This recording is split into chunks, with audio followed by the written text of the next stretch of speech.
আজকে 30তম দিন ধরে সারা দেশের পরিবেশ ও প্রকৃতি নষ্ট হওয়ার পেছনে যেসব প্রকল্প এবং যারা দায়ী এ বিষয়ে সরকারের পক্ষ থেকে একটি প্রতিবেদনের দাবি জানিয়েছেন অধ্যাপক আনু মোহাম্মদ।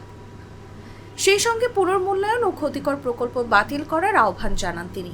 শনিবার রাজধানীর পান্থকুঞ্জ পার্কে এক নাগরিক সমাবেশে এ দাবি জানান তিনি। এই মাঠটাকে রক্ষা করতে হবে এবং গাছপালা লাগাইতে হবে। আপনি যদি গাছপালা রেখে আশেপাশের মানুষদের যে সুস্থ জীবন, সেটার জন্য ন্যূনতম একটা জায়গা আশ্রয়, এটাকে রক্ষা করে আপনি যদি র্যাম্প বানাইতে পারেন কিন্তু মূল শর্ত হচ্ছে ওগুলি ঠিক রাখতে হবে। ওগুলি ঠিক রেখে তো আপনি এখানে করতে পারবেন না এটা। এবং সবসময় উন্নয়ন বলতে এই যে ভবন বোঝানো কিংবা উন্নয়ন মানে হচ্ছে একটা নির্মাণ, একটা কনক্রিটের নির্মাণ ছাড়া উন্নয়ন বলতে আমাদের দেশের যারা ক্ষমতাবান লোকজন তারা কিছুই বুঝতে পারে না। এটা অর্থনীতিবিদ কিংবা স্থপতি কিংবা আমলা মন্ত্রীরা তো বটেই, কিন্তু একটা গাছও যে উন্নয়নের জিনিস হতে পারে, একটা জলাভূমি, একটা বিশুদ্ধ নদী, একটা নদীর মুখ উন্মুক্ত প্রবাহ যে একটা উন্নয়নের প্রধান অংশ হইতে পারে, একটা খেলার মাঠ যে একটা উন্নয়নের অংশ হইতে পারে, এই উপলব্ধি এদের মধ্যে নাই। আনু মোহাম্মদ বলেন, দেশের অস্তিত্ব রক্ষা করতে প্রাণ প্রকৃতিতে কেন্দ্রীয় জায়গায় না রাখলে কোনো উন্নয়ন প্রকল্প কাজে আসবে না। গাছ রক্ষা আন্দোলন যে দাবিটা করছে সেই দাবিটা খুবই গুরুত্বের সঙ্গে বিবেচনা করতে হবে এবং এখানে হামলা হুমকি করে কোনো এটা পরিবর্তন করা যাবে না।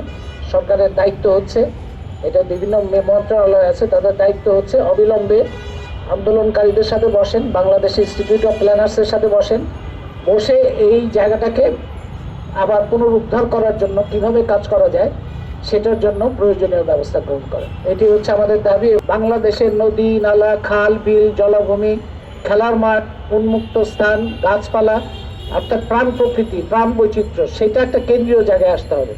এইটার মধ্যে দিয়ে এই পার্থক্যটা তৈরি হবে যে হ্যাঁ, আগের সরকারের সাথে একটা পার্থক্য হয়েছে এবং আমরা একটা নতুন আসলেই একটা ভিন্ন বাংলাদেশের দিকে যাচ্ছি। সেইটা আমাদের দাবি, সেইটা আমাদের প্রত্যাশা। সেই প্রত্যাশাটার মধ্যে বারবারই আঘাত আসছে, কিন্তু তারপরে আমরা সেই প্রত্যাশাকেই দাবি হিসেবে উপস্থিত করছি।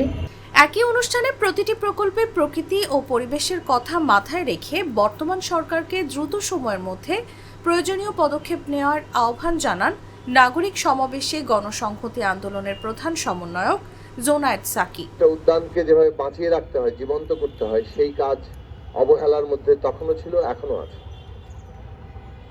এবং নানাভাবে চারিদিক থেকে দখল বাড়ছে। একইভাবে ছোট বড় যতগুলো উদ্যান আছে সবগুলো উদ্যানই এই ধরনের দখলের মুখে কিংবা ধ্বংসের মুখে। ঢাকা ক্রমাগত বাসের অনুপযোগী হয়ে পড়ছে, কিন্তু স্ট্রাকচারের পর স্ট্রাকচার কেবল উঠছে, একটা কংক্রিটের শহরে পরিণত হচ্ছে। এই শহরে মানুষ ভবিষ্যৎ কিভাবে থাকবে তার কোনো চিন্তা যেমন নেই এই শাসকদের, সেটা এখন পর্যন্ত একই ধারাবাহিকতা চলছে, সেটাই দুঃখজনক। অভ্যুত্থানের মধ্য দিয়ে একটা নতুন সরকার এসছে, তাদের সমস্ত প্রকল্পকে নতুন করে ভাবা দরকার, পরীক্ষা নিরীক্ষা করা দরকার এবং প্রাণ প্রকৃতি পরিবেশকে অগ্রাধিকার দিয়ে তার সুরক্ষার ভিত্তিতেই সমস্ত প্রকল্পকে নতুন করে সাজানো দরকার। প্রয়োজনে যেখানে বাতিল করতে হবে, যেখানে নতুন করে ডিজাইন করতে হবে সেই ডিজাইন করা দরকার। সেই কাজগুলো বর্তমান সরকারের দায়িত্ব। সেটা না করলে জনগণের কাছে তারা পুরনো সরকারের যে জের বহন করার জন্য অভিযুক্ত হবেন এবং সেটা নিঃসন্দেহে আমাদের এই অভ্যুত্থানের যে আকাঙ্ক্ষা তার বিরুদ্ধে যাবে। আমাদের যে শহীদেরা এই অভ্যুত্থানকে সফল করে তুলেছিলেন তাদের যে স্বপ্ন তার বিরুদ্ধে যাবে। হাতিরঝিল জলাধার ও পান্থকুঞ্জ পার্ক ধ্বংস করে পলাশী পর্যন্ত চলমান এলিভেটেড এক্সপ্রেসওয়ে র্যাম্প নির্মাণ প্রকল্পের কাজ বাতিল ও পার্কে অবস্থানরত আন্দোলনকারীদের উপর নৃশংস হামলার প্রতিবাদে বাংলাদেশ গাছ রক্ষা আন্দোলনের অবস্থান কর্মসূচির 30তম দিনে বাংলাদেশ গাছ রক্ষা আন্দোলনের উদ্যোগে এই প্রতিবাদী নাগরিক সমাবেশের আয়োজন করা হয়। সমাবেশে অবিলম্বে পান্থকুঞ্জ পার্ককে রক্ষা করতে প্রয়োজনীয় পদক্ষেপ নেয়ার দাবি জানান বক্তারা। Taslima Tithi, Jago news.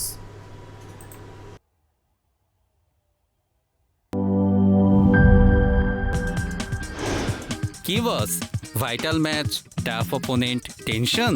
Come on bro, অপোনেন্টকে নিয়ে ভাবার সময় আছে? আসল অলরাউন্ডারের কাজই তো হলো যে কোনো টাফ সিচুয়েশনে টিমকে অলরাউন্ড প্রোটেকশন দেওয়া।